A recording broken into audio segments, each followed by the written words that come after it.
Yesu nashimwe. Nibutse igitekerezo kivuga ku bintu Yesu yakoze bidasanzwe.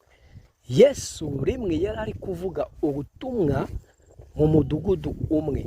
Avuga ubutumwa, akora imirimo n'ibitangaza bidasanzwe.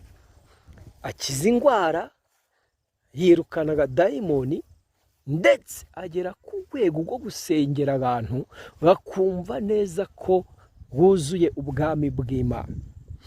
Noneho afata umwanzuro wo kwimuka muri uwo mudugudu ajya kuvuga ubutumwa mu wundi mudugudu kugira ngo nabo bamenye imbabazi z'Imana.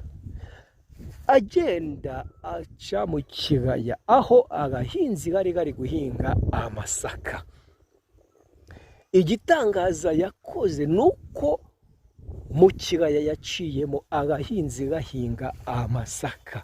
Uwo munsi habaye igitangaza cy'uko ayo masaka yahise yera ako kanya.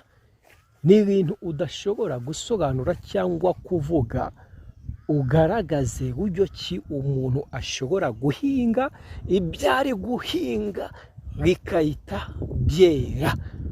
Ari nayo mpamvu udakwiye gutinya ikigeragezo urimo, kuko igihe cyarangiye Imana izaguha umugisha uruta ikigeragezo wabayemo.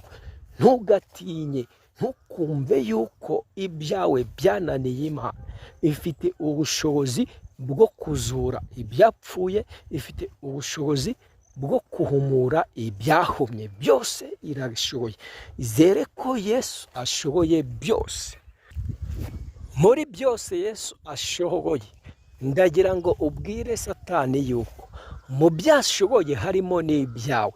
Mubwire yuko yatsinzwe, mubwire yuko adashoboye gutsinda Imana, adashoboye gutsinda Yesu.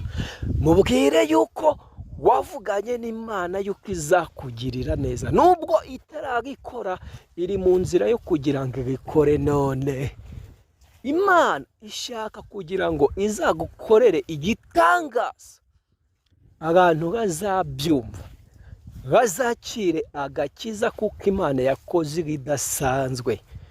Imana ntiyishimiye kubayeho nabi, kandi ntishaka kuzapfa ubayeho nabi. Niyo mpamvu ugomba kubwira inshuti zawe yuko gukizwa ari cyo kintu cyonyine gishobora kuzana umugisha udasanzwe ku bantu.